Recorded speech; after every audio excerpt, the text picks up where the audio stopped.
Andeko Simon Pocho lobito aye wana mobala pembe tina Dubai na yeko lakisa bino masolo obo tuna kinga oboye bolukinga pe mingi yango na yeko pesa solution mafuta suke zongi bato baba suke katana na bata mabandi na zoma mabandi oya makasi te mabandi oya pla suki nepe katana okanga kali tambala atabo lani na mobali na tambala yango yo o basoma yango baliboso bayebi sekele ba koma bien na basuki libandi na lobi oya makasi te oya pete soki ya makasi ko simba te oye bandi suki mwa bona bato ba masuki katana ba pembe na baso ba katana ba suki na Dubai so nge ko mebele yoka oko msango afro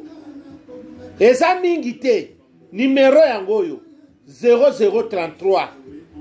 753 03 8804 0033 753 03 8804 eza mingi te ya mabandi na basuke katana oya liboso boyebi yango eye eza mingi te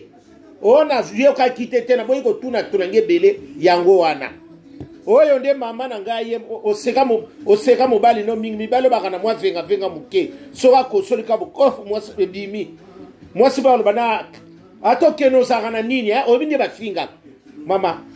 mekanano po ba kongole balinga okosa batu mingi mekanano yo kolanda kongole te yamsu ya sa somage pananga azobombelo yo mekanano omona pusana pembeni oyo kantsunga pusana pembeni komba kisango yango wana oyo na suki na o eza mingi te papa bomeka kaka oyo bayebi deja masolo bazana ngwana bavandi nie basi bakomo mona changement na bambeto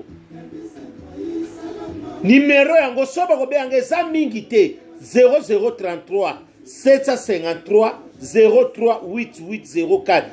eza mingi te o boya ko tuna ngali suni boya ko benga benga pona masu ya suki na oya nini o venga ata mabele zongi saka e matiso mabele pe koma pla ata mobala nga sima wazo sima ka nzoka tolo apamba nzoka yote mekana nango pusana pembeni boyo kantsunga yango wana merci.